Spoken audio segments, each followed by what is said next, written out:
Yeah. Okay. Let's see here. You ready? You got Audacity pulled up and everything? Yep. All right. 5, 4, 3. Did you do the thing with the soundboard? What? Damn Just it. keep going. 5, 4, 3, 2, 1, go. Welcome to Game That Tune.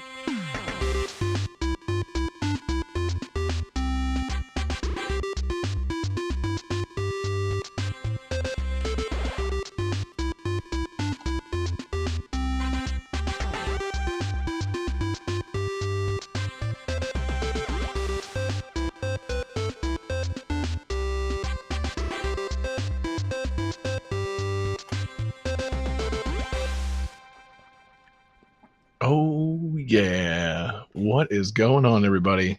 It is Game That Tune back in the house once again. I'm feeling it tonight. I think we're gonna have some good times tonight. It's your boy John Harrington here. We got John Regan with us. Say hey. Hey. We got David Fleming. Say hey. Hey. And we got David Weiland. Say hey. Hey. Man, we're doing it up right. We're showing off a brand new look on our live video stream. You should be checking that out. Hopefully, if you're listening in podcast form, you've just I don't know. If you enjoy us in podcast form, keep enjoying us. We sound better in podcast form. But if you're watching us live, Johnny's got us looking real tight now, man. Great job, Johnny. A round of applause for Johnny. Hey. Oh, just pull it up. We do look really nice. Yeah, we look. We look fancy. Yeah.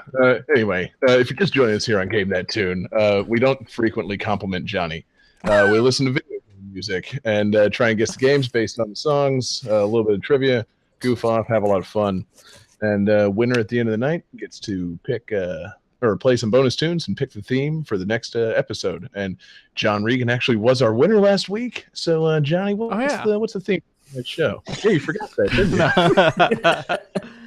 The theme for this week's show is like non-mainstream games that aren't part of like a mainstream type series. Mm-hmm. They could be indie games. They can just be smaller series. Just no Marios, no Sonics. Yeah, good.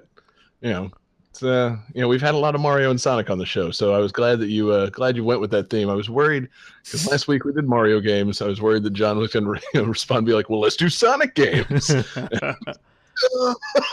I came pretty close. Yeah, I know.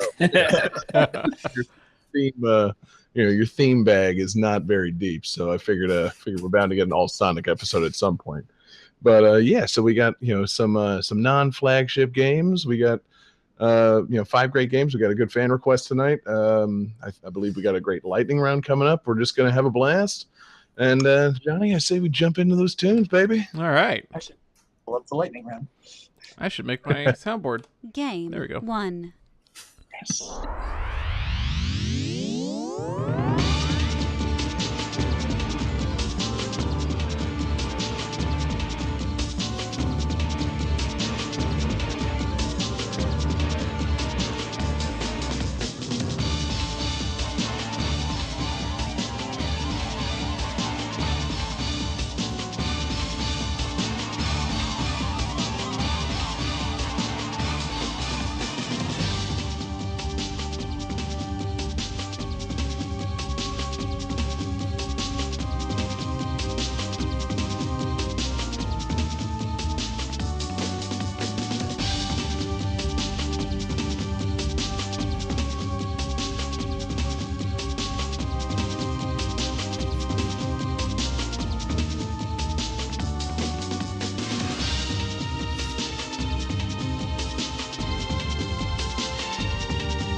Nice. Pretty.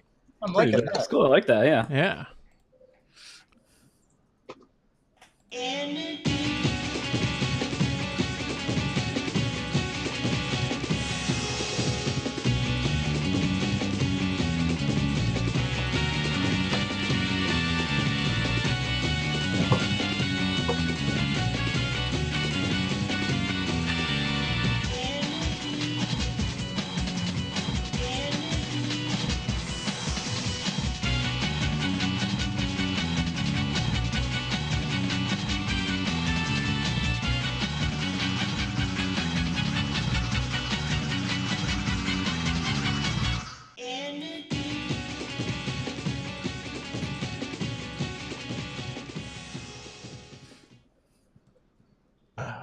Short and weird.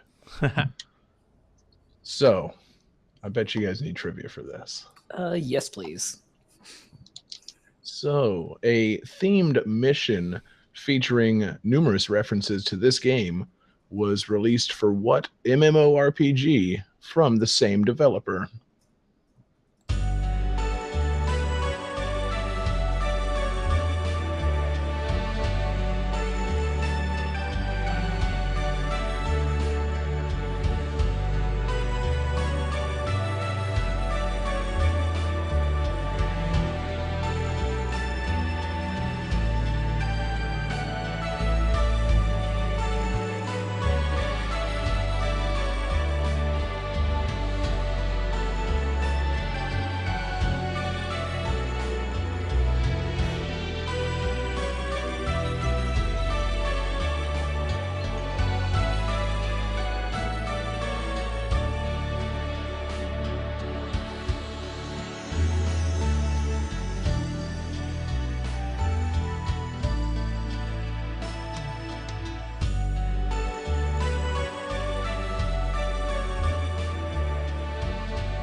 Nice. Cool Yeah. feeling. I have a guess. It's mostly a guess. Good. Guesses are good. And I'm continuing to talk because nobody else is. It's those no answers that get you. Yeah, every Those- time I try that no answer thing, it never gets me a point. I can't figure out why. Yeah. I guess it sometimes works for John Reagan. He writes something so absurd that we have to give him a point. But no, Crap, you not can this do time. that? I didn't know I could do that. So, what are the answers? Let's see. John Regan says, "What the fuck? Relaxing space drifting? Almost." David Wyland said that other game that Blizzard makes. No. And David Fleming says Lost Vikings. Also no. I realized that I probably should have played some of the more iconic music from this game, but that's why you stick around for the bonus tunes just in case I win. This is Burning Rangers for the Sega Saturn. Oh, how could you do Burning Rangers and not do Burning Rangers? Stick around for the bonus. Oh man. Oh, I fucking love Burning Rangers. What How many MMO people did here- Sega make? Oh, Phantasy Star Online, is it? Yes. Oh, jeez. Yep. It's yeah, they released a downloadable mission for Phantasy Star Online where you're putting out fires and like Oh, it plays the Burning Rangers theme song. I'm like, that's that's awesome. I wish I had known about that in my GameCube days because, I would have, otherwise I would have been terribly confused when I got to that mission. But yeah, so how many of us here, have fond memories of their Sega Saturn and playing Burning Rangers? Oh, I played this game like every day. Yeah, Go dude. ahead. Everybody knew about Burning Rangers before Sonic and All Stars Racing Transform came out, right? Yes. Right. Yeah. Obviously. Yeah. It's strange, man. I mean, I don't know. I'm sure that probably somebody listening to the show has played this game at some point. I have not, obviously, because it's a Sega Saturn exclusive from 1998. Apparently, it's one of the last games of the Sega Saturn's life cycle. I had no idea this game existed until Sonic and All Stars Racing Transform came out and had that Burning Rangers track, and I was like, wow, this is a really cool little track. And that theme song is fucking amazing. I should look up that soundtrack. Oh, it's full of Japanese bangers, you say. It's Which is weird because you said, like, you'd imagine a game about firefighters. That sounds awesome, and that sounds like the kind of thing that would like catch on and like be really cool. But yeah, I guess just because it was on the Saturn. Yeah, I think so, man. I was thinking, I think this game was kind of ahead of its time or something, because, like, it came out for the Sega Saturn, so it was doomed from the start. But then, two, it just, just by being a, like, 1998 3D, like, platforming / firefighting game, it wasn't the right time for that. Like, I could see this coming out nowadays and being, like, beloved. Like, maybe it's just because I've been playing Splatoon all week, but it's like, just imagine, like, moving around instead of, just covering things with ink, you're putting out fires. Like, that's a great engine for a Burning Rangers remake. Can we get the Splatoon team on the new Burning Rangers, please? Like, or It would be like Mario Sunshine, but with fire. Exactly. Instead of the beach, you're on a burning space station. Like, it's just like Super Mario Sunshine, quite frankly. But yeah, or fucking what was the other one I was thinking? Like, I was picturing it being done by like Platinum or something, like Wonderful 101 style on the Wii U. Like, have a Burning Rangers sequel that would have been on another doomed console, Wii U exclusive, and just fucking ham it up, man. Filled with anime cliches and crazy Japanese butt rock bangers, and have a bunch of action heroes putting out fucking fires and rescuing people. Like, it sounds like a game that should have come out sometime in the last 5 years, not in 1998. Like, it was ambitious and also kind of dumb, but I'm gonna go with ambitious. that was its downfall, not that it was weird space firefighters. But yeah, it's I've been waiting to use this one on the show because I have very little to say about it because no one's ever played it. But that's and that's again why you should listen in podcast form, because I did kind of the subtle mellower songs from the soundtrack. There's going to be better music behind us. But yeah, shit. That's one of my favorite moments. I was watching a panel video where they were interviewing the team that did Sonic and All Stars Racing, and I think it was after the first one came out, and they were talking, like, being interviewed about DLC. It's like, well, what does everybody want to see? And some guy in the back shouts "Burning Rangers," and you see like all three developers like, Burning Rangers? Seriously? Did you just say Burning Rangers to us? What? Security! We got some kind of weird pervert in here. Like they work for Sega and are confused about Burning Rangers. That's how big this game is. That should tell you what, is this one of Sega's flagship series? No, it is not. They forgot that they made it. Also not a series. There was only one game. Like, quite frankly, I was surprised to find out that there was just no sequels to this. Like, you would think they would have brought it back at some point besides being referenced in, more popular games. Like, Phantasy Star Online Mission, cool. Burning Rangers track and Sonic and All Stars Racing, great. Did you ever think that maybe you should do a new sequel or something? No. There's just some guy down in he's like the fucking Office Space, like Milton of Sega, just like constantly making new Burning Rangers content. It's like, hey, that's really great, Milton. We're going to make a racetrack out of it. It's supposed to be the new Burning Rangers? Yeah. We're going to have Sonic drive a car on it. It'll be great. May just burns the whole office to the ground one day. Because it seems to me like this is one of those games, like, came in on the Saturn, cult classic if anybody played it. Like, this is one of those games that feels like it should have some weird Japanese arcade sequel. Yes. And then, like, nobody ever hears about it again. Yeah. Now, I feel like it should be some kind of cult classic where, like, if you go to Japan and do karaoke, like, tops on everybody's karaoke list is like all the theme songs from this game. Like, it's secretly the most popular Japanese video game karaoke song. I think we should take a trip to Tokyo, maybe for like the 2020 Olympics, and put that theory to the test. Just do Burning Rangers karaoke everywhere we possibly can. I'm in favor of that. That's a new Patreon goal. Get Game That Tune to the Japanese Olympics to do karaoke. just saying that's content people are after. It'd be dope. But Johnny, you owned a Sega Saturn. It's a Sega game. Say something about it. I've never played Burning Rangers. I'm still not 100% sure what it's about, even after talking about it just now. Like, there's a level where you get to ride a dolphin. ooh. Yeah. Was it Echo? No, it's not. It's some other dolphin. Oh, okay. It's a lot of space dolphins, apparently. It's just kind of a thing, I guess. Yeah. Apparently, I'm kind of getting it wrong. There was only like one level set in space. Like it was, there's only 4 levels to the game, and like 3 of them are on Earth. And then apparently the story's like, oh my God, there's a fucking like space station about to crash into the planet, and it's on fire. We got to blast it into space and save the Earth. It's like, that is some serious escalation. Like, over being normal futuristic robot firefighters to, oh shit, we got to fly into space and fucking stop this thing Armageddon style. Like, okay, fuck it, Burning Rangers, do your thing. Like, Yeah, see, that's your level progression: house, office building, forest, space. Yes. Burning warehouse, burning office building, burning dolphin facility, and into space.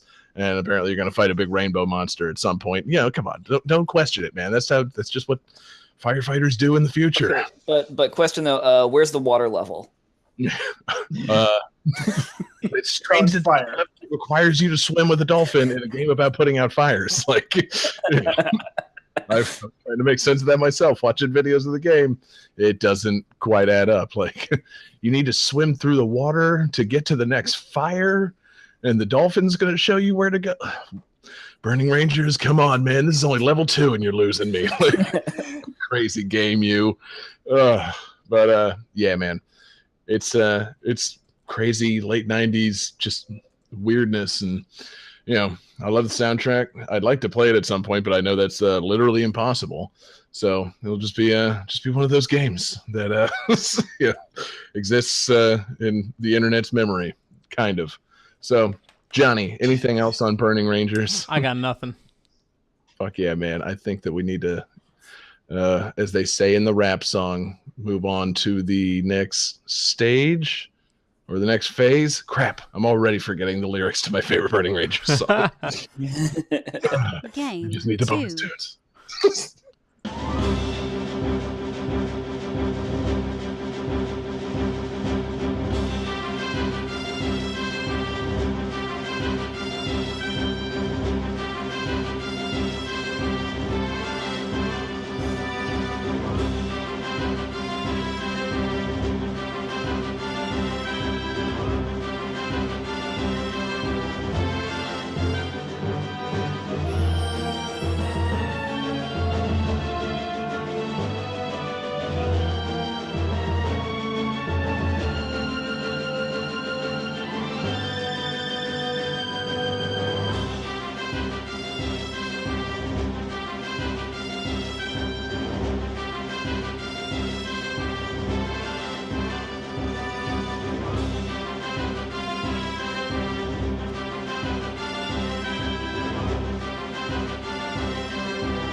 Cool. Sounds Very very adventurous. Yeah. Horny.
Okay, you ready for some trivia? Yes, please. Born ready.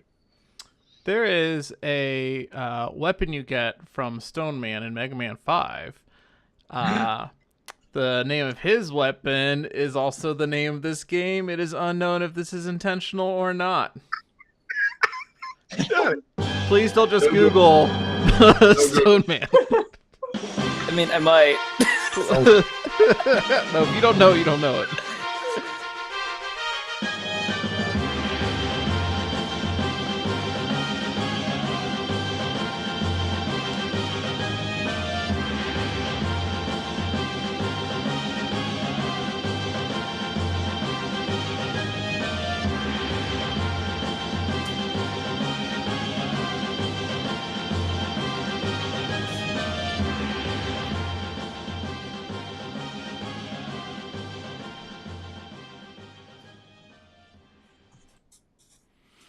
All right. Who's got some answers, Mega Man 5 fans? Yes. Okay. Let's see. From from David and John, we have Power Stone, which is correct. And from David W, we have Tornado Tunyon, which I wish was correct because that's really good, but it's not. Well done on the Tim Allen sound there. I really got to remember to have my Tornado Tunyon sound pulled up. Everyone wait while John gets his Tornado Tunyon pulled up. No, it's going to take hours. It'll be ready by the end of the show. Okay. So yeah, that was Power Stone for Dreamcast. Hell yeah. I don't know what that is. So Johnny, go nuts. It's a fighting game that was, I believe, it was developed for arcades. On that, like, there's an arcade cabinet that's basically just like an arcade Dreamcast, and then it was ported to the Sega Dreamcast. It's a fighting game, and I remember when this came out, this fighting game was like fucking awesome.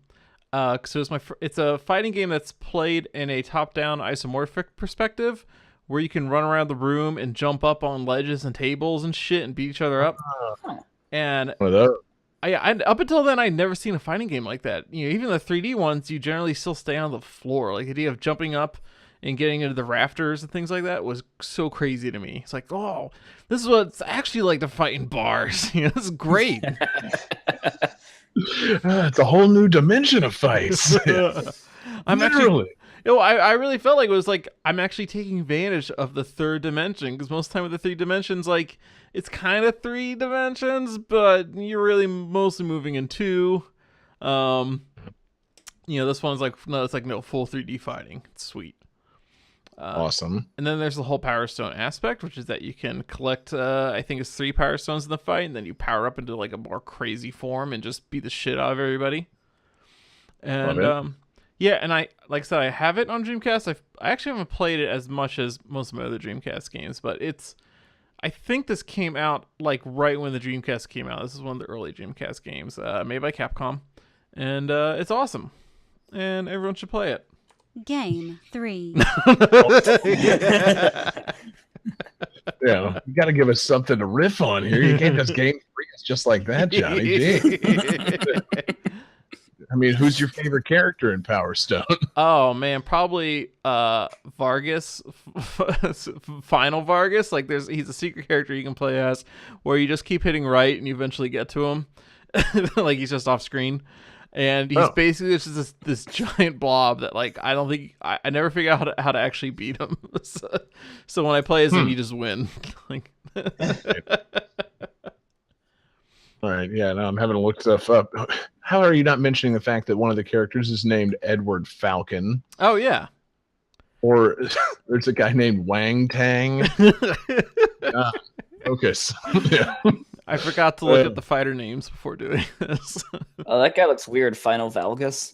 That should be our fucking lightning round, is the 10 characters of Power Stone. Edward Falcon, Wang Tang, Ryoma, Ayami, Rouge, probably not Sonic's Rouge, Jack, Gun Rock, which sounds like a rock holding a gun, so maybe they could. It fucking might be. I don't know. I've never played this game before. I'm just gonna assume it is.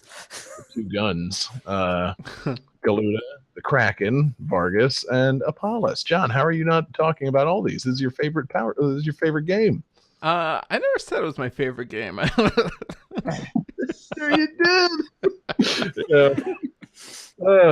But yeah. I've always known the name Power Stone, but I had no idea what this was. And I've known that Power Stone was Stone Man's weapon in Mega Man 5. So thanks for that. Because otherwise, I had nothing on this. I want to get some points on the board. But I love that true to form for this episode about forgotten series and non-flagship series, we've led off with a Saturn and a Dreamcast game. We're doing really fucking great. Yeah. Just checking all the boxes. Oh fuck. Yeah, man. If somebody else doesn't have something to say about this, Power Stone is pretty damn fun. I've played it a little bit, not as much as John apparently. But no, it's 3D beat 'em up the fighter. Like it has that kind of if you can imagine a 3D beat 'em up where you're just going around in all directions and everything, but it's a fighting game, and jumping all over the stage is really fun. And if I'm not mistaken, each stage has a gimmick, or they have barrels or boxes, and you can pick them up and throw them at people. John, back me up on this. Yes, you can pick things up and throw them at people. That was also, like I said, the whole bar fight aspect. This is great. Yeah, it's kind of like 3D Smash Brothers in that frantic, fun, go bounce all around the stage, 4-player chaos. I like it. Yeah, I'm trying to think of any time I've played one of those full 3D fighters, and I feel like one of the only ones I played was on PS2. It was an Inuyasha fucking 3D fighting, and it was just okay, not great. I'm trying to think of any other time that I played a game like this. I'm coming up pretty empty. I'm a 2D kind of fighting guy, so the whole run around an arena and escape from people. That was just never my style. I want to walk right up to you and punch. Mortal Kombat. I want to bicycle kick you. I don't want you to be able to get away from me. But I don't know. Are they still making Power Stone games? Is it even a series? I don't think so. No, I don't think they still make them. I think there's 2 games. Yes, both on Dreamcast. Sweet. End of series. So, 2 Power Stone games on the Dreamcast. So no, it's not a series. Awesome, dude. Well, yeah, man. It's up to you, Johnny. Either we're moving on, or you're going to finally say what you really love about Power Stone. Game 3.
Cool. That's neat. I like it a lot. Yeah. That's soothing.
What's so funny? Nothing more, but Why are we all laughing?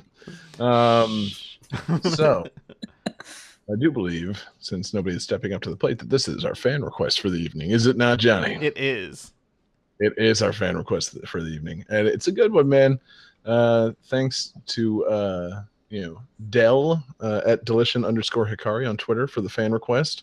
Even though it was late, he gets request priority because he is a fantastic patron over at our Patreon, patreon.com/GameThatTune. So, trivia for this game.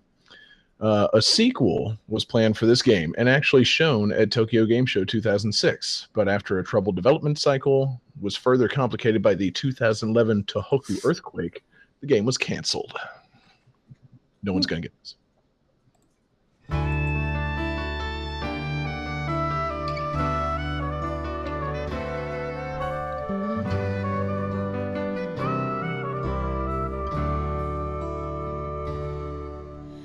Where do I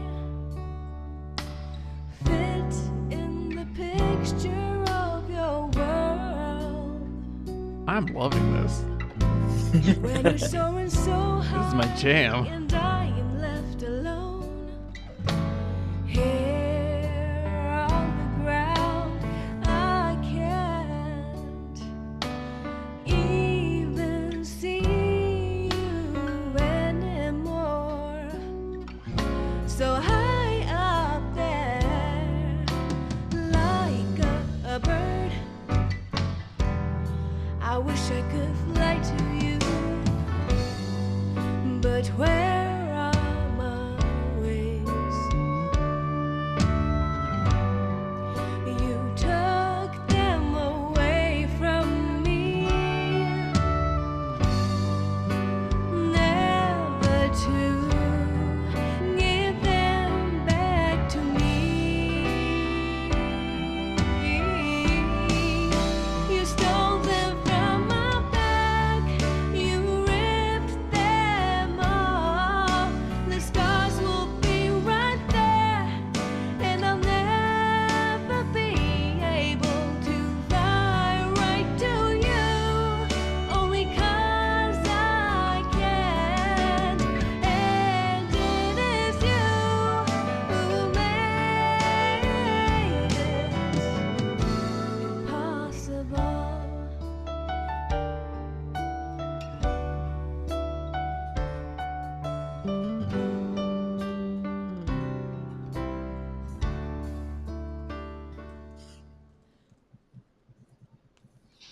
So let's see some incorrect answers unless you Googled some key phrases from this game. Because I don't think anybody has ever heard of this game. But I wish I had, because reading about this game, it looks fucking awesome. So, David Weiland says slow jams the game. Close. Very close. John Regan says my fucking jam. And, that might be accurate for him. And David says "Wind Beneath My Wings," the game. That's pretty apt. But no, this is a strange kind of late era PS2 game called Steambot Chronicles. Interesting. Also Oh, known of course. Bumpy Trot in Japan. Bumpy Trot. Bumpy Trot, which Cool. Sounds mildly offensive. I don't know what that's Yeah, supposed to mean. that sounds erotic. I don't know why the Japanese called it that. It's a very strange name for a game. I can't imagine how this got lost in the shuffle. With a name like Bumpy Trot, that just jumps right off the shelf. But yeah, man, it's like a PS2 like kind of open world-ish game. This is all based on things I've read today about this game and a couple of little videos. But it's like a steampunk kind of open world game. And instead of cars, you're manning like mech suits that look like classic cars. So it's kind of like like Transformer, like steampunk robot suits, which looks pretty fucking dope. Like you can take these things and get them all modded out and set them up with missiles and all kinds of crazy fighting stuff. And there's fucking robot or like there's car mech suit battles in the game.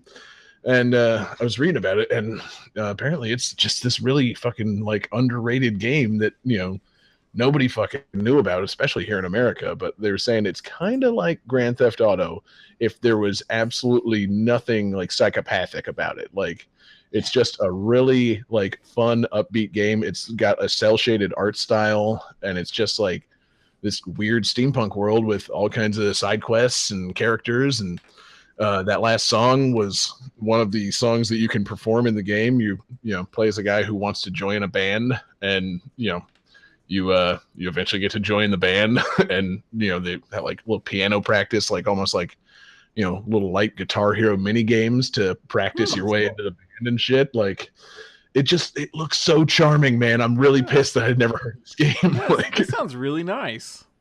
yeah, the artwork for it, it's just like it's like two cute anime characters sitting next to a robot mech suit, and the guy's playing a harmonica, and the girl's just kind of giving him a look. I'm like, this is everything I want in a game. Like, they're having a picture with the mech suit, and he's playing harmonica. Like, that's 2005 needed this game. Easy listening music, steampunk, open world. I want this game so bad. Yeah. I want it really. Like, God damn, yeah, actually that's like made for you basically.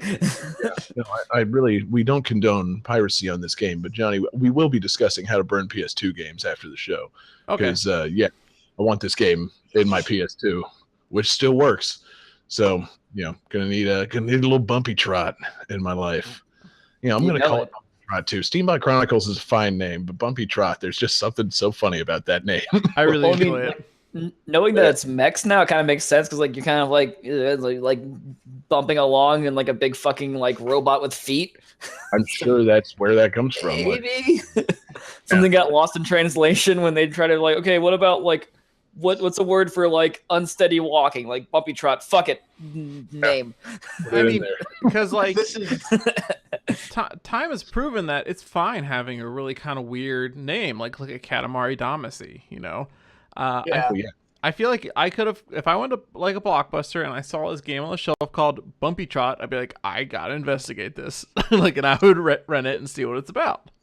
that's the thing. Honestly, if they had stuck with the Japanese like artwork and stuff, I probably if I had been looking for it at Blockbuster, I probably would have grabbed it. But like the American art style, it's like it's got the anime characters on the front, and it's got what looks like Optimus Prime, but like made out of a pickup truck in the background. It's called Steambot Chronicles. It doesn't really grab your eye, but like if I walked through Blockbuster and there was a really cute anime looking thing where it's a guy playing a harmonica on top of a fucking like robot truck, okay, that's way more up my alley. See, I respectfully disagree, and maybe this is just difference in personal opinions, because I'm looking at the American box art now, and I see like the anime guy with the goggles, like, okay, cool. And then I see the anime girl behind with the microphone singing, it's like, okay, that's interesting. And then I see a giant like mech suit made out of a car with an arm cannon, but like the top torso part of the car is the front, or the part of the mech suit is the front of the car,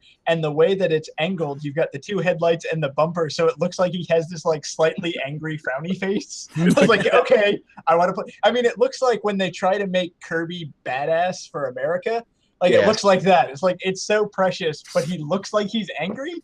Yeah. He took something really cute and made, it's like an angry truck robot. Like, It's a really pissed off marshmallow. Who gave this peep angry eyebrows? yeah.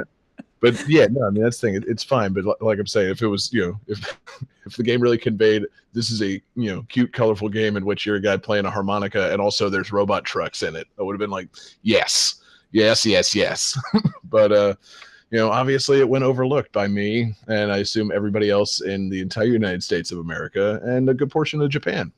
And then, the company that made it, IREM, I don't know if you guys know them, but I think, if I'm not mistaken, they were originally like some of the original guys that made like Gradius. Oh. Or no, excuse me. I was about to get that severely wrong. R-Type. They were getting back to R-Type, and then they closed up after that fucking earthquake in 2011 and stopped making video games. And true to Japanese form, they focused on slot machines and pachinko, baby. So thanks. You had almost a full sequel to this game just sitting in production, and now it's probably somewhere in like a fucking pachinko machine. Like there's a robot truck pachinko machine that nobody knows about. It's like, this is a lot of fun, and that is a really cute truck. Oh, I just won a bunch of money. Oh, good. Well, see you later. Yes, but what if you hit the jackpot and the pachinko machine becomes a robot and befriends you? See, that would be fantastic. Yeah, you hit the jackpot, it spits out a bunch of money, turns into like a walking robot, plays you a harmonica song. I'm into it. I haven't seen the movie Big Hero 6, but I think that's the plot to it. I'm not entirely sure. Yeah. Something about the operation of Japanese gambling machines. I really wasn't paying attention to it. See, this is what the Transformers film franchise has been lacking. Harmonica players. Yes. And pachinko, apparently. Transformers has been lacking any kind of robot with even just like a fucking modicum of chill. Like, it's got to be constant swords and slashing and energy beams and Kelsey Grammer with Transformers, and nobody takes the time to take one of those fucking Transformers out into a field, have a picnic, and like just fucking play a little guitar for it. Like, they just need to have a one Transformers sequel where it's nothing but downtime, and that would just repair the whole series. Like, oh my god! Picturing a fucking bot playing Wonderwall. That would be so awesome if, like, halfway through you see explosions in the distance. Like, what's that? No! I just got tuned up. Come on. Yeah, exactly. Yeah. We're not going, man. It's our day off. We're just gonna take it easy. Mark Wahlberg and fucking Optimus Prime sitting in a field, just enjoying a nice picnic lunch. Would watch. But There's yeah, a problem for the Beast Wars, is what that is. Oh, exactly. Leave the action to the Beast Wars. Yeah. It's cool. There's like a fucking tiger bot. Like, he's got this shit, man. I just want to fucking jam. Yeah, exactly. I want to just put on a little bit of Jack Johnson music and go to the spa or some shit. How about that? So Bumblebee just takes a day off, smokes a joint. Like, let's have that movie. So Bumblebee Kelsey gets Grammer is in Transformers. How long has he been in this movie? He was the villain in the fourth movie, I think, and I don't think he survived the movie. Oh, man. Because, like, as soon as you told me that, I'd go watch it. So there's a Sideshow Bob bot, or The same thing. I was like, damn, dude, Dr. Fraser Crane is just not having this robot war on his planet. And it's like, wow, this is actually really fucking bad. Like, god damn it. Wait, whoa. A Transformers film? A live-action Transformers film was bad? Yeah. Shocked, I say. I don't know about that, man. But that's the thing. I thought How that did they fuck Kelsey that up? Grammer could save it. Like, if Kelsey Grammer can't save the Transformers franchise from awfulness, and I don't know who can.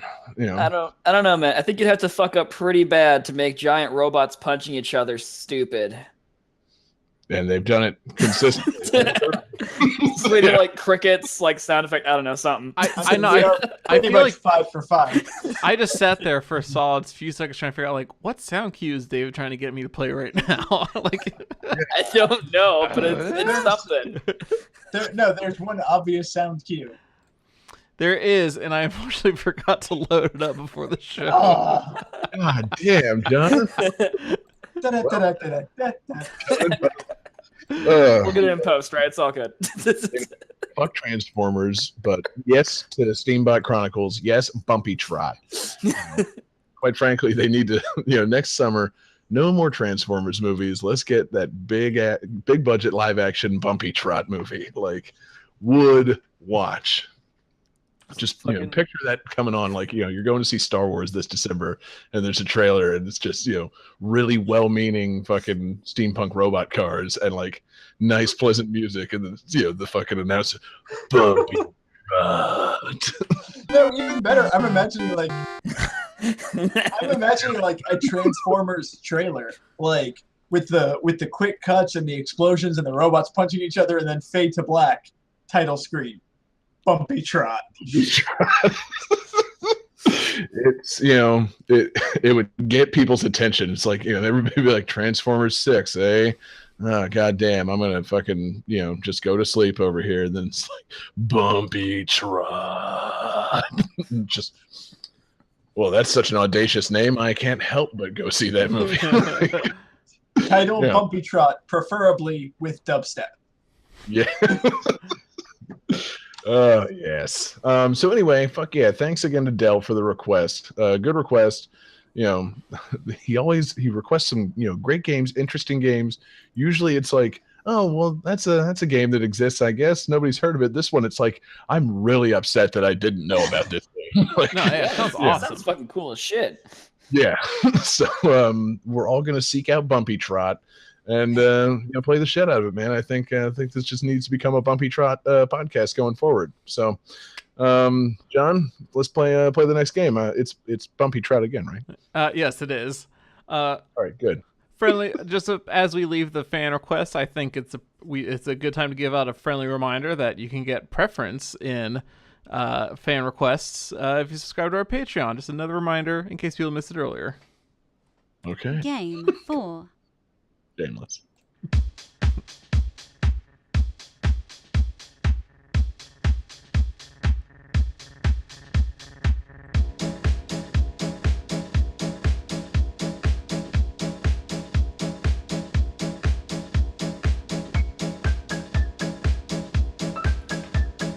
I know this.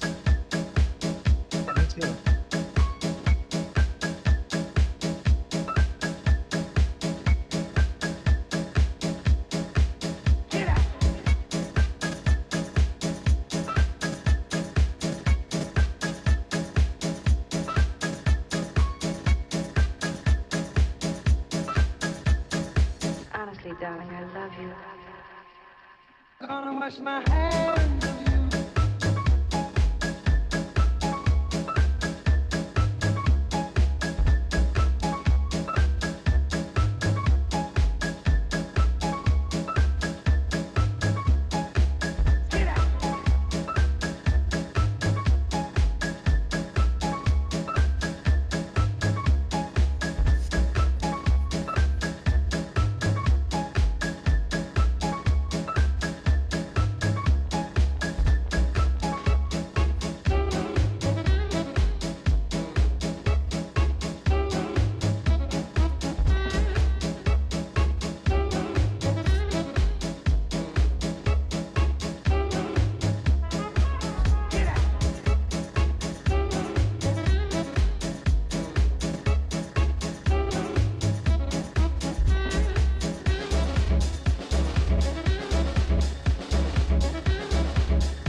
Very cool. It's a fun Yeah. game. I like that. It's a fun Yep. soundtrack.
Do you remember those? Song's Do fun. you remember those '90s Heineken ads? That's what I'm thinking of. Yeah. Yeah. Just to say, who else felt like that song went on for 15 minutes? Yeah. It's just me. Okay. All right, you guys ready for some trivia? Yes, please. Yes. I had some trouble finding some for this game, but this is the fourth game made by this company, and the narrator in this game is actually the same narrator as another game of theirs. That helps at all. I don't know. It doesn't. Oh, what the shit is this?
All right.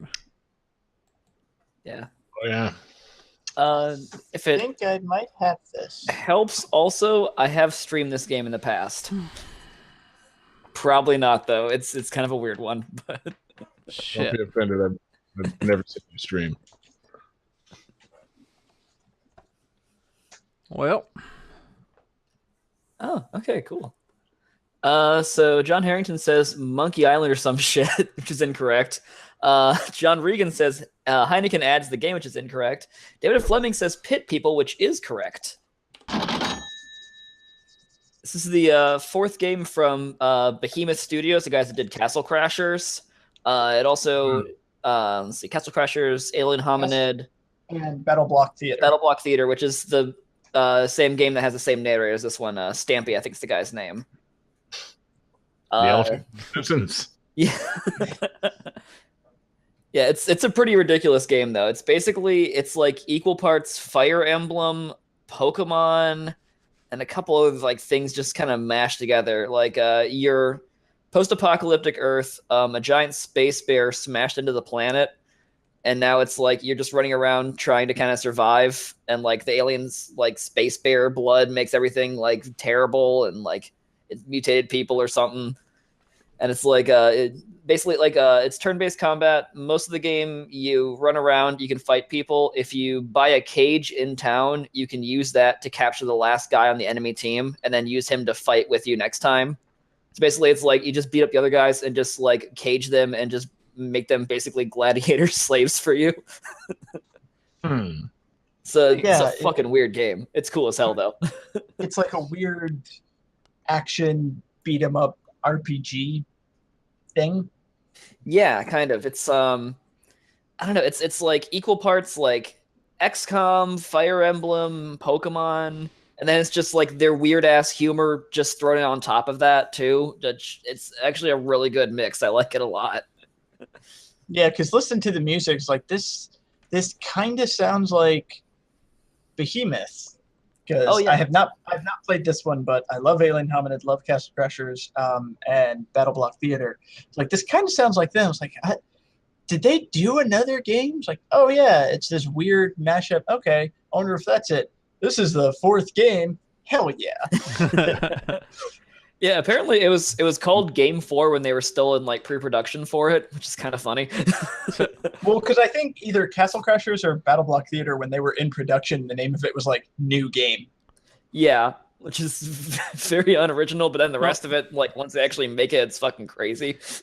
James Bond movies are like that. When they're in early development, they're just called like James Bond 30.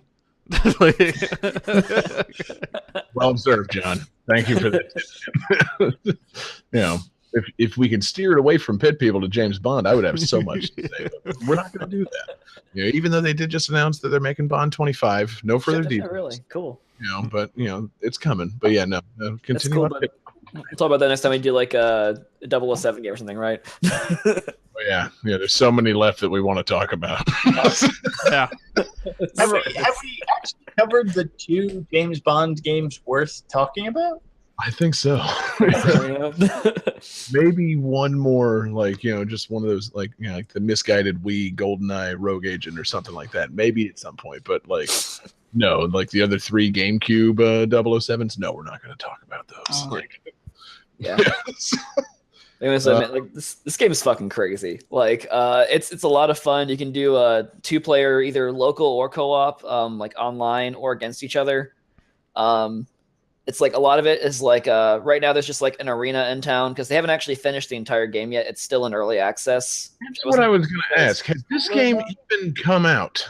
It's come out. It's been out for about 6-8 months now or so. They've just been adding stuff to it slowly over time. Like the story mode for the game is still being made, but the actual like online multiplayer itself, you can still do a lot of things with. Mm-hmm. It's pretty cool though. Like it's a lot of just like arena combat and stuff because it's, you know, it's a pit and your people in the pit. It's your pit people. Like I don't know. I just want to say every time I hear the name Pit People, like that really sounds like some kind of indie band name to me. Like I think I can see that. Yeah. I think of Passion Pit. I think, You know? Hey, Oh it's- yeah, that's a good band actually. They're fucking like crazy happy music. If you just played some Passion Pit music, I would have been like, oh, I know this is Passion Pit, but Oh. no. Okay. So I'm trying to think of like some of the characters you can get. So there's humans, obviously, that just have, like boring human weapons like clubs and maces and stuff. You can get Cyclopses, which are just like big beefy ass humans. They look kind of like when you eat the sandwich in Castle Crashers, and you turn Okay. into like beefcake mode and just start smashing shit. Yeah. There's also things called Spidetars or like Spidars. It's like a spider centaur, which is horrifying and it's kind of awesome. And you Isn't can that like just- throw guys on its back and have them ride into combat like that. So, just for our listeners out there who have no idea about early access games, so you actually pay for this, even though Yeah. it's in development. Yeah, it's Yeah. And it's basically just being updated periodically. So, like you're not going to have to rebuy the game whenever it actually gets finished, right?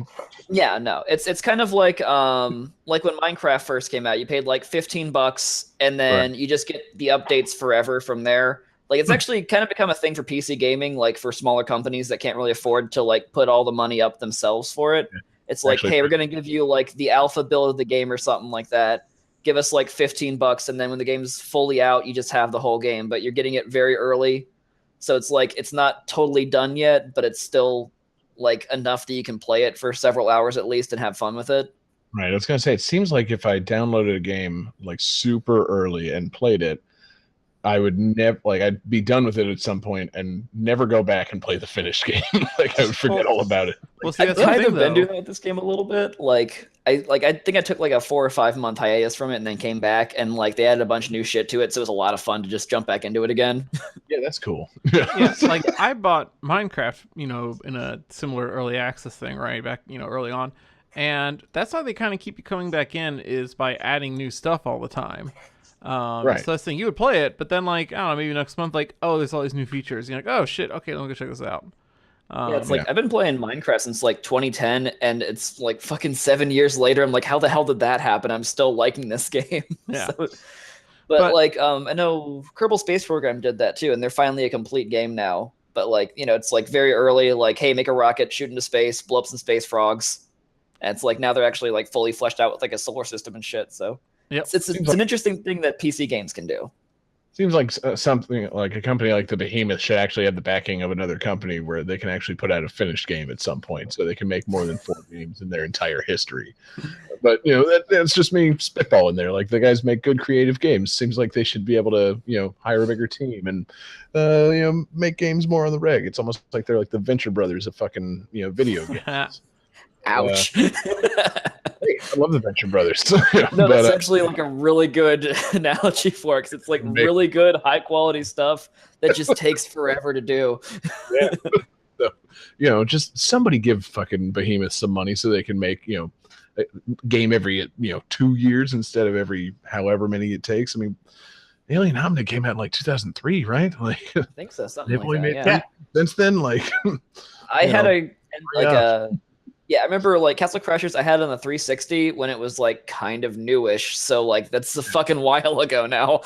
like an Xbox Live Arcade launch game. Yeah, I think it was actually.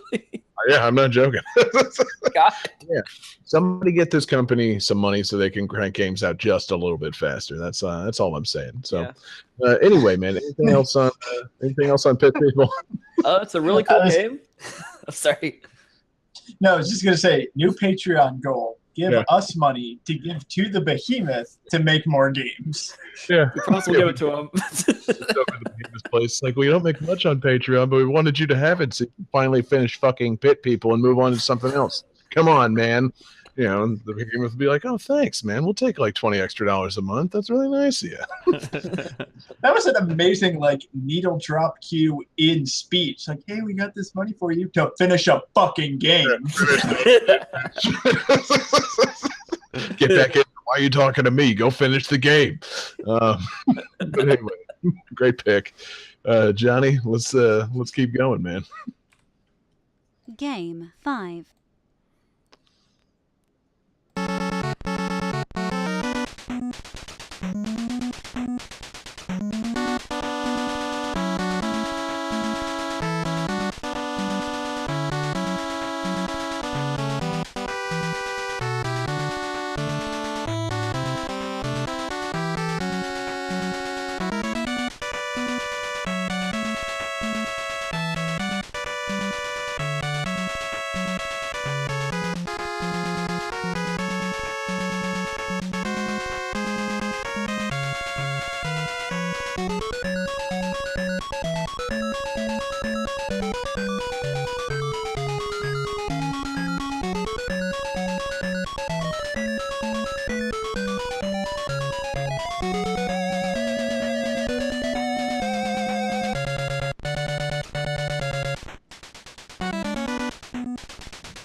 Like it a lot. That's Yeah. cool.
Yeah, that's pretty fancy for like a chiptune song. That's pretty Yeah. awesome. That's pretty good. Ridiculous.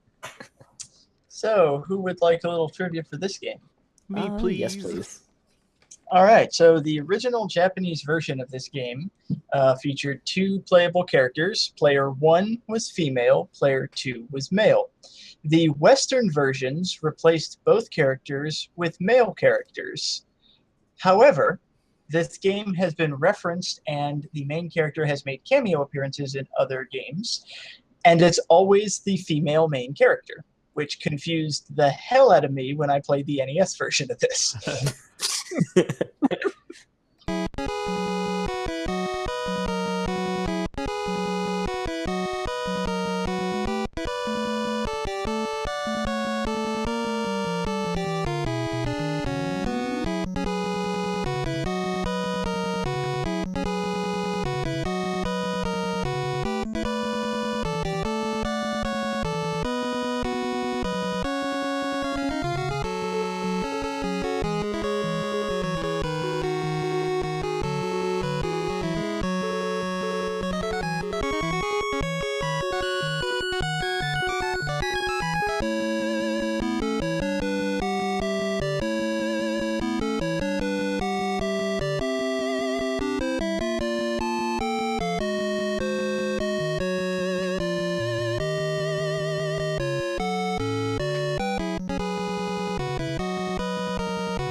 Also, I don't know if it will help now, but I forgot to mention the cameo appearances include the original Marvel vs. Capcom, Namco Cross Capcom, and SNK's Card Fighters series. Well, it's much too late for that to be helpful. What was the trivia for this one again? The original Japanese version featured a female player 1 and a male player 2 character. The Western versions changed them both to male characters, but when the main character appeared in cameos, it was always the female main character. Interesting. Okay. I have an answer. I don't think it's right, but I have an answer. Yeah, I'm not Hey, right. let's see those answers.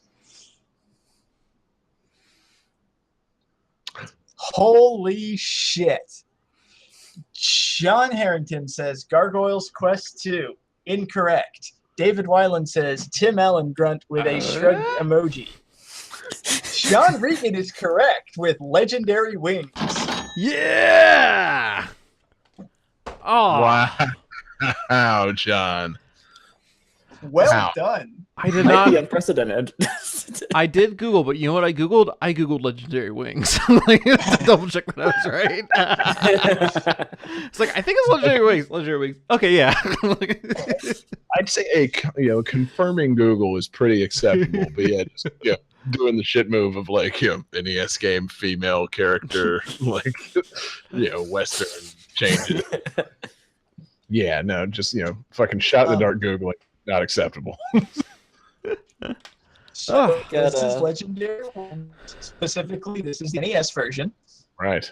And the reason that I say specifically the NES version is I didn't want to pull the arcade music, and also because the composers are Tamayo Kawamoto, but the NES version also had Minami Matsume, who is well known for composing the original Mega Man.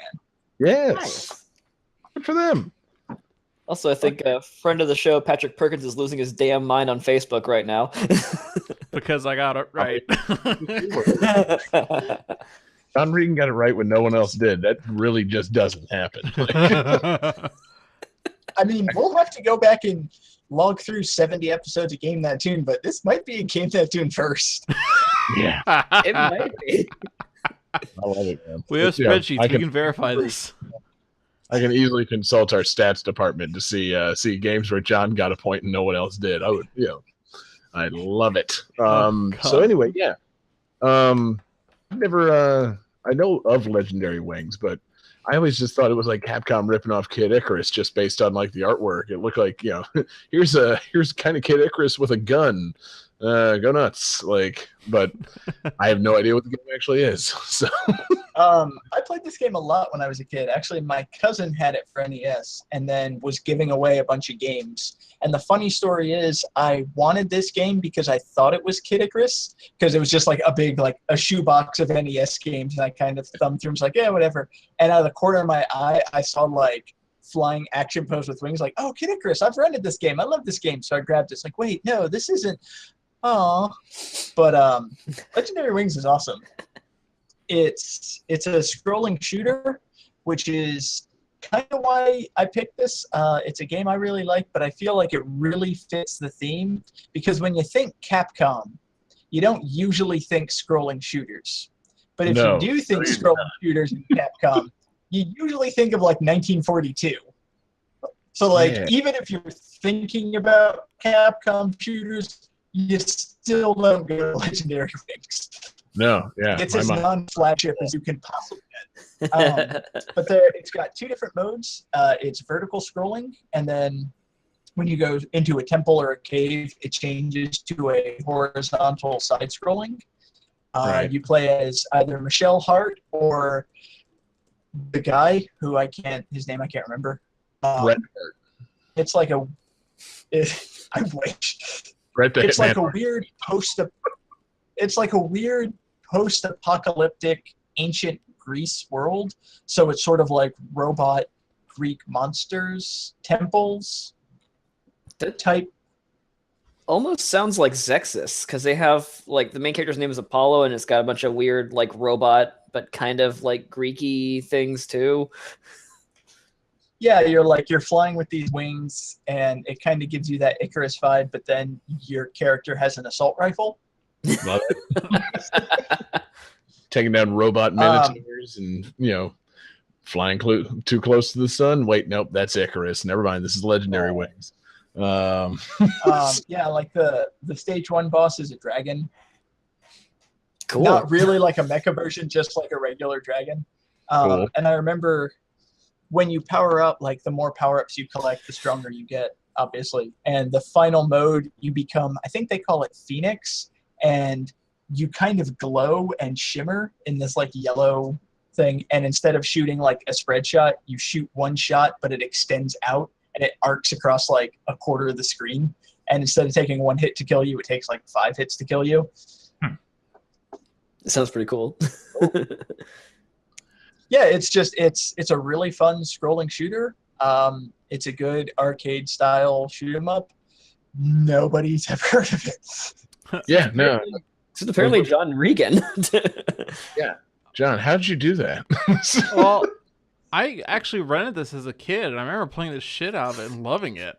I still remember it was when I lived in Gainesville, and it was with like my best friend at the time, Paul. We just rented this on a whim, and I remember taking it home and being like, this is fucking amazing. Like, this game's great.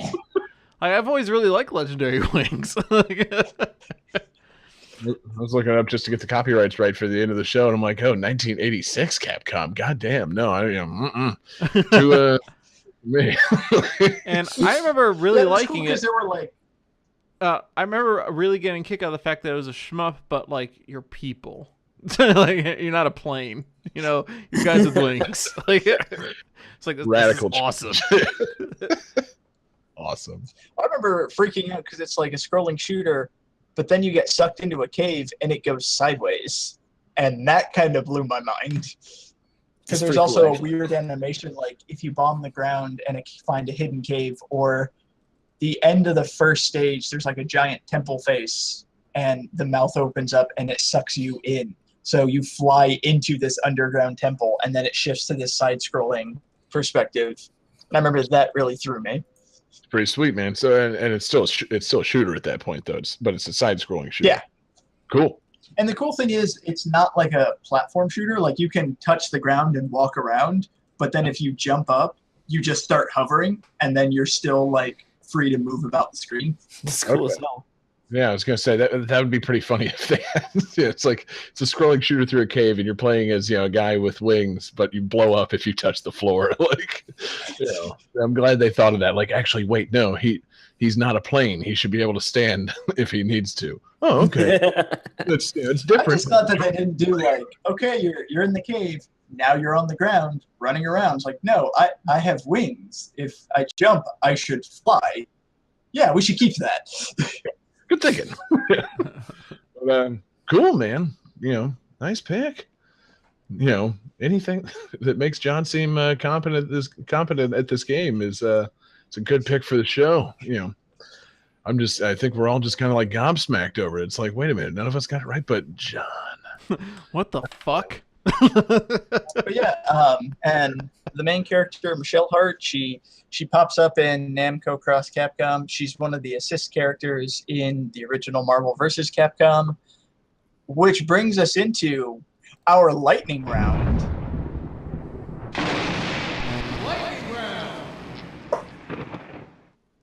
Wow.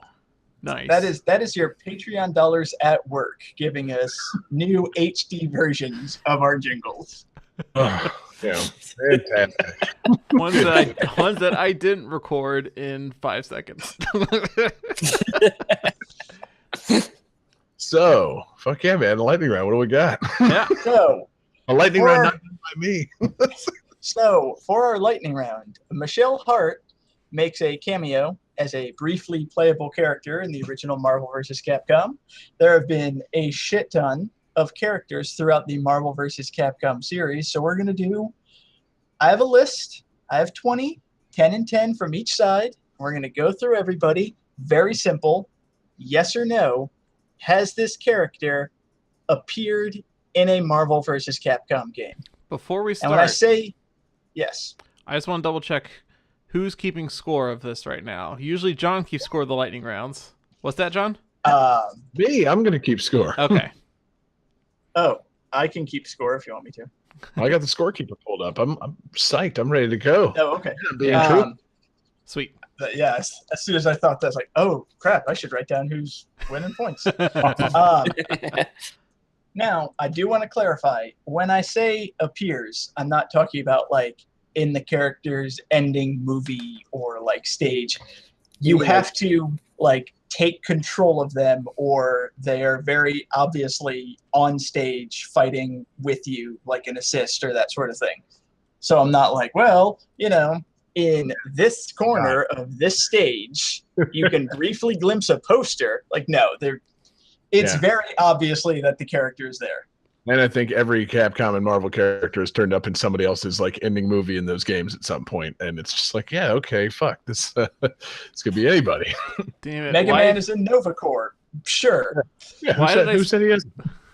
Why did I spend all those hours watching all those ending movies of all those games? Damn it. It's useless now. Never played the game, watched all the endings, and now I'm totally fucked. Yeah. It's a thing. All right. So, are we ready? Yes. Yes. Okay. I have the randomized list, and the randomized computer assistant has chosen David Weiland first. Oh no. David, Groot. I'm gonna say no. That is incorrect. Shit. In the new game, a couple of Rocket Raccoon's moves and supers call in Groot, and he runs in and like punches the enemy. Fuck, I forgot Rocket's in the game. You fool. I already John fucked this Regan. up. Yes. From the X-Men franchise, The Beast. Yes. That is incorrect. Go. Beast has not appeared. How? Shit, really? Ah. John Harrington. Oh, hell, you get the easy one. Dr. Doom. Let me just think on that for a minute. I'm thinking. John, I know what this is. The answer is Foot dive. Foot dive. You have no hope. Yes, Dr. Doom is in the game. That is correct. I gave myself a point as I was saying foot dive. David Weiland. War Machine. yes. That is correct. Okay. John Regan. Yeah. Ant-Man. No. That is incorrect. Oh. He is rumored to be in the new game, but he is part of Hawkeye's moveset in Marvel Capcom 3. Damn it. John Harrington, Squirrel Girl. Going with no. That is correct. All right. She should be, though. She should be. She's awesome. Yeah, she should be. Bound to turn up. Just hard counter to Dr. Doom, right? Hard counter to everybody. David Weiland, Combo Man. Combo Man? I don't know who that is, so I'm going to say yes. That is incorrect. I don't know who the He fuck does not. Combo Man. Look up Combo Man. He was like a character created as part of an advertising deal with Combos, the snack food, and he's like a Oh, guy God. made I up was of like honestly 20 thinking different that, but I was heroes like, there's no way combined. that would be a thing, right? Yeah, I think we've Oh, talked God. about this guy on the show before. He's the greatest. His haircut looks so fucking dumb. Yeah. Half of these just layers upon layers of other superheroes. He's so good. It's like the big gangbang of superheroes. Jesus. John Regan, Sabretooth. Yes. That is correct. All right. John Harrington, the Green Goblin. Ooh. You know, I'm going to go with no. That is correct. Okay. I David was worried that he Weiland, was an assist at some point. Fin Fang Foom. Yes. No. That is incorrect. Shit. Is that I was thinking that was the Okay. weird. I forgot the name of the fucking thing. I that thought that was like the real? weird space alien dude. Yes. That's- He is a giant alien creature that looks like a Chinese dragon who has fought Iron Man. that Yeah. sounds like a Wait, mistranslated Chinese menu item. I was thinking Doctor Strange villains because I know like that weird fucking like alien dude Oh, in it. Shumagorath. Yeah, I was just like, that's the name of that guy. No, it's not. It's the fucking dragon shit. I already said yes. So we are now switching to the Capcom side. Oh, John sweet. Regan, Phoenix Wright, Ace Attorney. Yes. That is correct. Woo. Objection.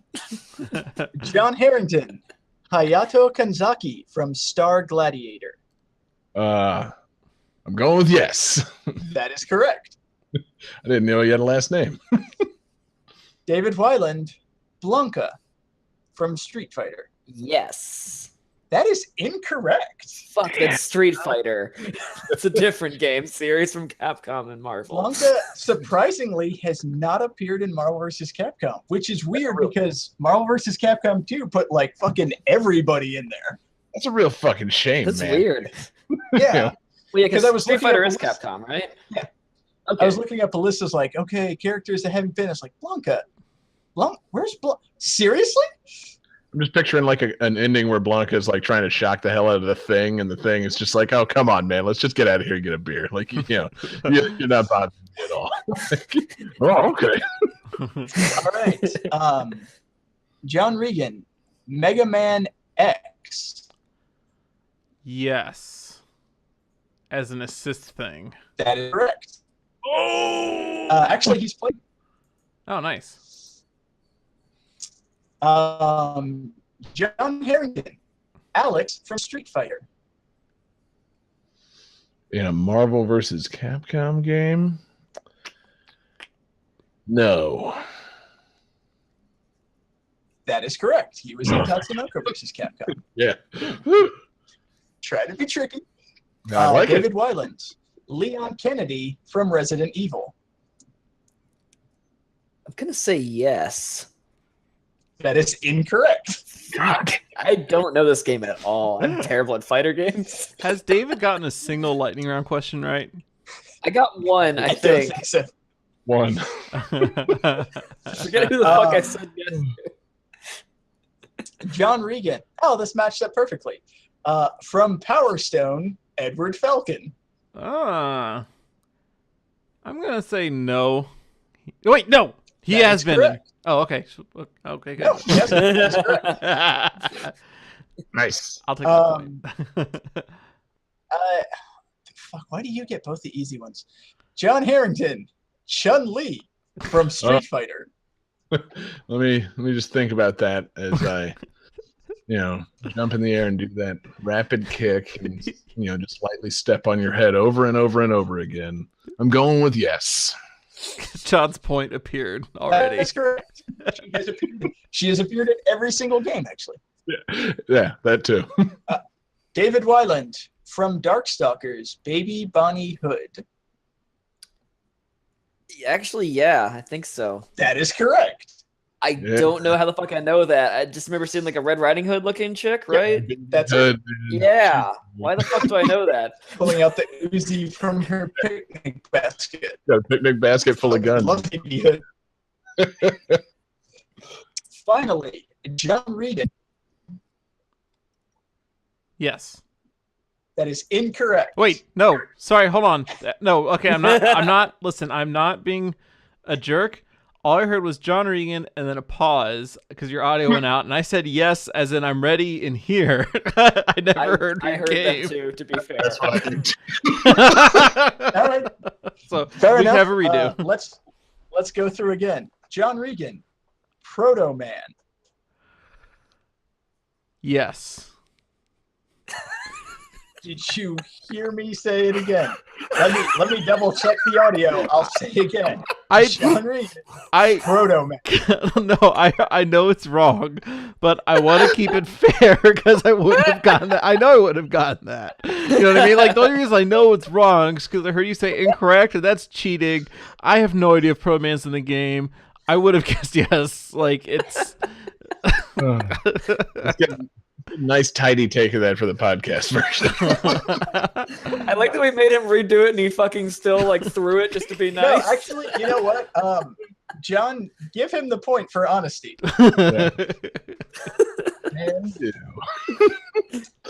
Oh, fantastic. So is that the whole thing then, David? Yeah, that's the list. Fuck yeah, man. That's a good lightning round. I like that. Yeah. Love Capcom crossovers. I thought maybe one of the characters in question would be the guy from Legendary Wings. When do they appear in Marvel vs. Capcom? In the original game, you couldn't like call in your opponent to assist. They were just like a random list of just random characters who would jump in and assist. Like Colossus would just jump in and charge, and like Arthur would throw a lance, and Michelle Hart jumps in, fires her gun, and then flies off. Perfect. That's Love pretty it.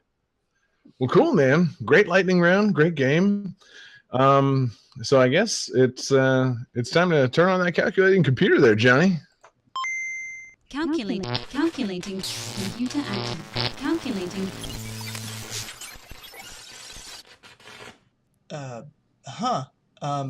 Okay. That was weird. Hang on, let me see if I can fix this.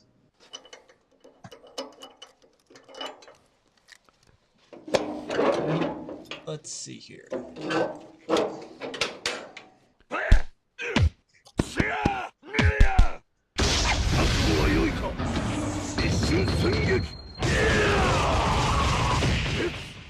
How absurd!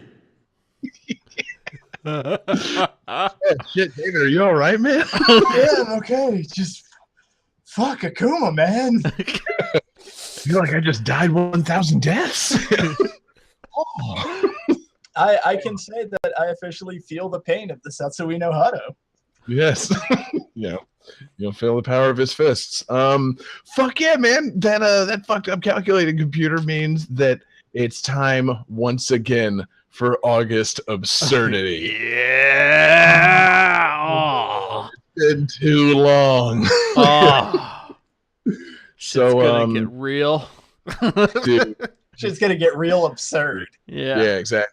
Absurd is the word. Fuck yeah, that means there's no winners because it doesn't matter. It's August absurdity. We're going in relentlessly.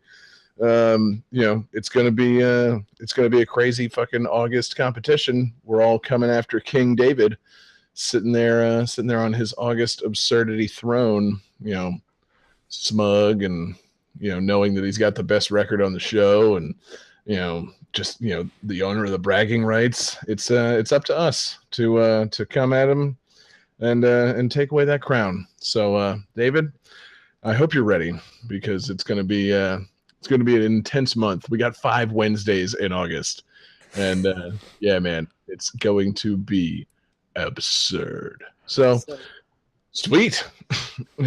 I'm really fucking pumped. I love it when we go head to head and act like we're actually competitive with each other. It's been a little bit too long since we've done that. So, So Those moments in the show when it seems like we care. yes, exactly. if we're David very- gets decrowned, are we both Surf David, or how does that work? No, I just become like Princess David. Oh, okay. That's Yeah. actually shit. get him That's nice actually. a Surf pretty- David is still kind of cool with me because it sounds like maybe I'm like wiggity wham wham wazzle, like I'm cool, but it's not like a peasant. I don't know. It's a peasant. David. Oh, okay. That's Surf David SERF. Yeah. You sure it's not like SURF? No. Like, I can like No, boogie we're board pretty pretty damn good. sure. I can't really surf. I can boogie board though. No, don't care. You can you can surf as in be a peasant. I didn't vote for King David though. That's the beauty of it. David doesn't get votes. He just won his way to the top, man. Yeah. So yeah, man. David's gonna, I don't know. Also, I think I was the only one with a prop crown. Yes. If any of us had our own prop, then we would have been declared the winner of that tournament. I've got a horse mask. Does that work? No, man, that just really reaffirms your fucking like workman serf levelness in all of it. I'm a peasant or I'm a horse. I could also be, I don't know, a cart. No. You do not get to be the king with the horse mask on. But anyway, yeah, fuck yeah. So August Absurdity is going to be fucking crazy, and we're going to have a lot of fun. So look forward to that next week. And Johnny, are we doing question of the week this week? Oh, I hadn't thought about it since we don't really have a winner to come up with the question of the week. So I don't know. What should we do one? What do you want to do? What's the most I mean, are we absurd game you've ever played? No, are we reading the answers? Duh. Yes. Sorry.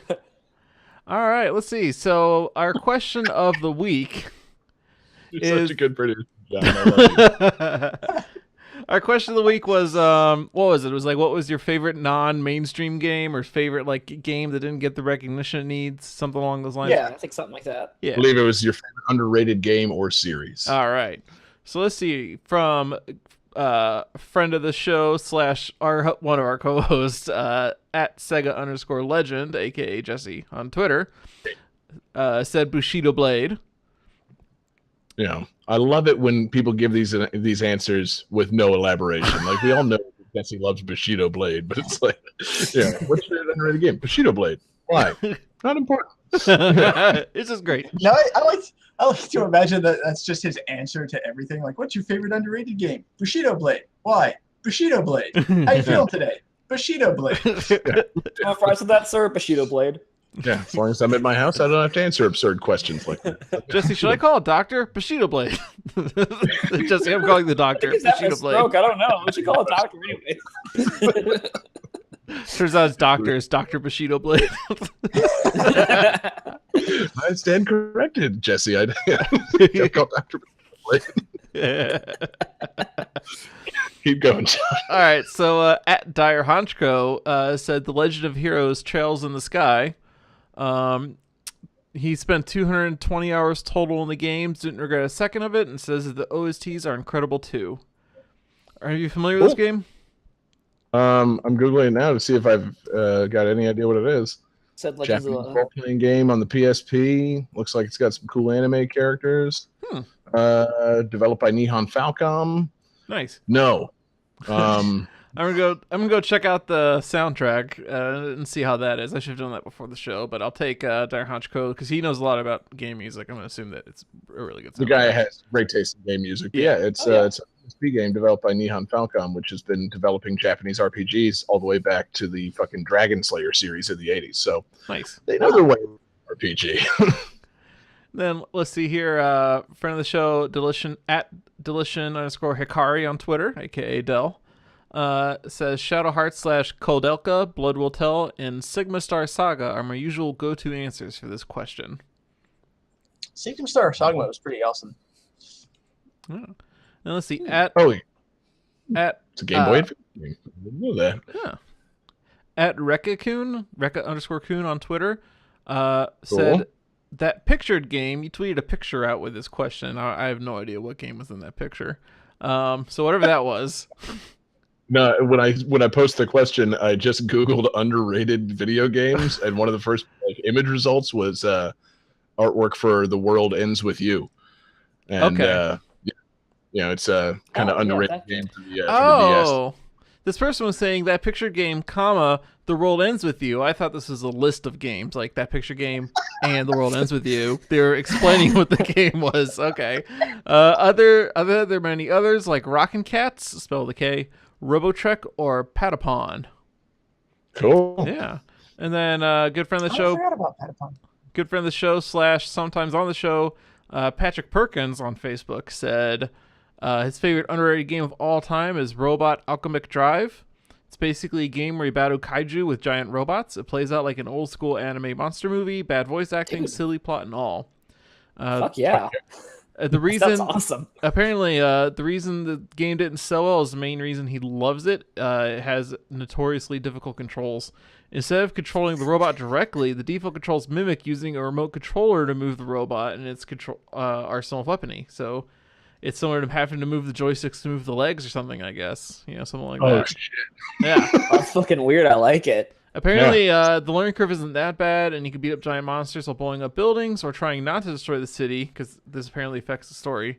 And it's an incredibly satisfying game. Yeah, sounds cool pretty as fuck. rad. Yeah. Yeah. That's the game's initials. I just put that together. I got it. I'm not laughing, though. I get Go it.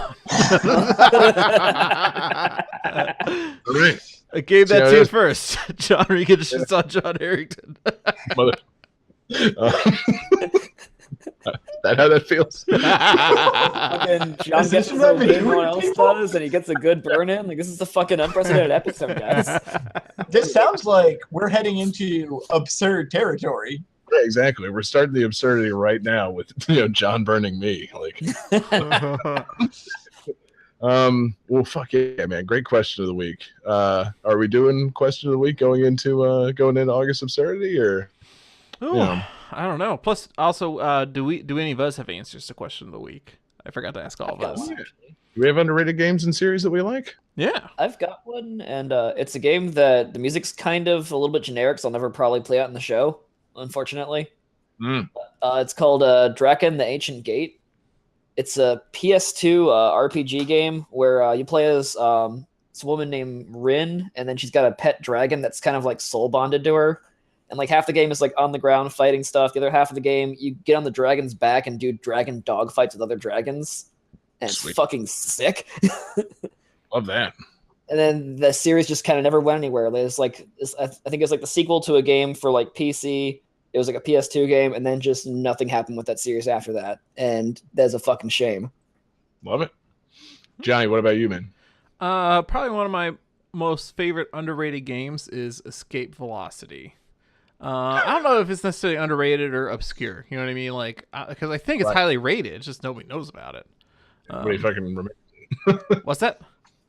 Said nobody remembers it now. Yeah, but Escape Velocity was it was a Mac OS game. There's actually a trilogy of them. The third one was released for Windows, so it is possible to still play it. But yeah, Escape Velocity was a game where it's a space game where you start off with this tiny little ship on Earth, and you go from system to system and planet to planet, and you can like take on missions to ferry people around, or you can try to buy and trade commodities from planet to planet, or you can join up with the Federation or the Rebellion, who is having a war right now, or you can become a space pirate and just like rob everybody, or you can try to become like a galactic emperor and start taking over planets. Like, it's really awesome and a great game. Sounds awesome. Yeah, it's sweet. We used to play Yeah. the shit out of this back in middle school. At least I know I did. Yeah, we did. Yeah. Yeah. Play the ones you like. I think I pretty much just let you play it. The best was when we could like cheat the game and get the alien mothership because it Yeah. had like this tractor beam that would destroy nearly any ship pretty easily. So we would just start conquering planets. Yeah, I definitely became like conqueror of all the star systems at one point. Like, the whole map was like owned by you. Yeah, you remember way more of that game than I do. My answer I feel like might be kind of like your answer. I don't think these games are technically underrated because I feel like they get a good reception whenever they come out, but I feel like they're kind of, after a short time greeted with some indifference from Nintendo fans. But I actually really love the new Super Mario Brothers series. Like, everybody lately has been like wanting the new 3D Mario games and all this stuff, but like whenever the Wii U launched with New Super Mario Brothers U, I was really fucking pumped about it. Like, those games are really fun fucking platforming. New Super Mario Brothers Wii was awesome, and you could play 4 players, and they're just like really tight, fantastic platforming. And I feel like people just like kind of take a dump on them because they want the next kind of evolution of Mario every time. And I'm sure they all sell well because they're Mario, and that's just what sells on Nintendo. But I feel like, fans of Nintendo and video games in general don't really give the new Super Mario Brothers series its due props. And I do love those games. So, boom. All right, and David David, Connor. what about you? I'm a little surprised at everybody's answers. I'm gonna say Legendary Wings. That makes sense. It's a really good game. It's not a flagship title. It's pretty underrated because most people have forgotten it. But I love the hell out of it. I kind of felt when we were answering this question, this was gonna go a lot differently. Well, Yeah. We're all just going to repeat it from the show. have you ever looked up Escape Velocity soundtrack? It's I 0 don't songs. remember having a soundtrack. Yeah. So I could use it for the show. I mean, obviously, I'm a big fan of Legendary Wings, but kind of piggybacking off of John's point about like they're good games, they're highly rated, but like they don't really get the like flagship status. The Kirby series Yeah. is like an amazing series, and yet somehow it's always at that like BC level. Like nobody ever gets like And great stuff in those games, and they just never get like due props, man. it's like Nintendo, oh Mario, Zelda, Metroid, and Kirby. Like Kirby's awesome. Yeah, we have a new Kirby and Yoshi game. Gay. No, it's not. It's really fun. Okay, sure, but when's Metroid Prime 4? Like, no, this Kirby game's coming out like next year, and it's gonna be really fucking dope. All I didn't know this was dumb baby time here. Exactly. Oh, it's, can you make them a little more angry? Americans like things that are angry. Can we give them some angry eyes? No, that's still not working for me. Okay. You know what? Give him angry eyes, but then flip the smile so it looks like a frown. There we go. That's what we do. Give him a scowl. Just give him like a JoJo's Bizarre Adventure style, just like chiseled chin. I'm just thinking you just turn Kirby into Poochie. We give it more of a hip hop context. Let's get Kirby Rostified by about 15% or so. Fuck yeah, man. We'd have some zazz, Great picks. Great question of the week. If we come up with one for August Absurdity, we'll just fucking tweet it out or something. We'll get it on that way. But I don't feel like thinking of that right now. I think we need to take this bitch home. Yeah. So thanks to everybody for watching along with us. Live on twitch.tv/GameThatTune, Facebook.com/GameThatTune, YouTube Gaming, searching for Game That Tune. We appreciate the viewers. We appreciate our listeners. Be sure to check out GameThatTune.com or subscribe on iTunes or wherever you get your podcasts.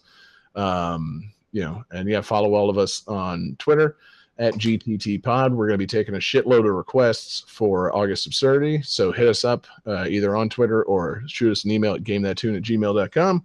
And you can follow all of us on Twitter. Find me at JGangsta187. Follow John Regan on Twitter at JP Regan Jr. Yep. Follow David Fleming on Twitter at DFD Fleming. And follow David Weiland on Twitter at Nameless888. Yep. So, David, get to work fixing the calculated computer for the tournament going forward. But since it wasn't able to determine a winner tonight, I guess I'm just going to have to give it to me because I got all the lightning round points. So we're gonna hear my bonus tunes. So yes, yeah. I've never been more excited for someone else to win. Yeah, let's do it, man. Burning Rangers, peace out. We still have to thank Alex Messenger and Lance Rivera, our Patreon super fans. What's that? Yeah. Those things. So a special thank you. Special thanks to our Patreon super fan tier producers. Alex Messenger and Lance Revere, thank you for your support, and get all your requests in for August Absurdity. It's time to get absurd. So let's bring this bitch home, Burning Rangers style.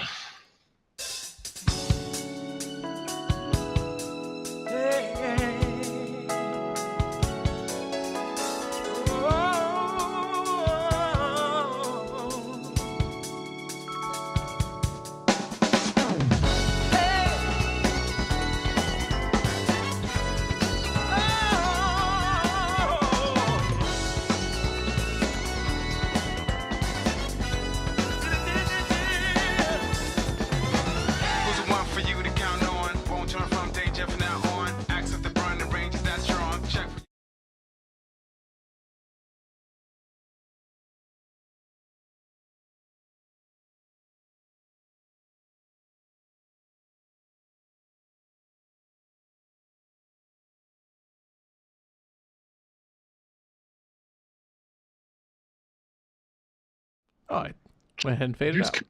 Everybody. Oh, did I do it? Did I cut everyone out? Just saying. Oh, whoops. Wasn't even halfway through the rap. Oh, sorry. Looking forward to that. The first chorus. My bad. Yeah, Jesus.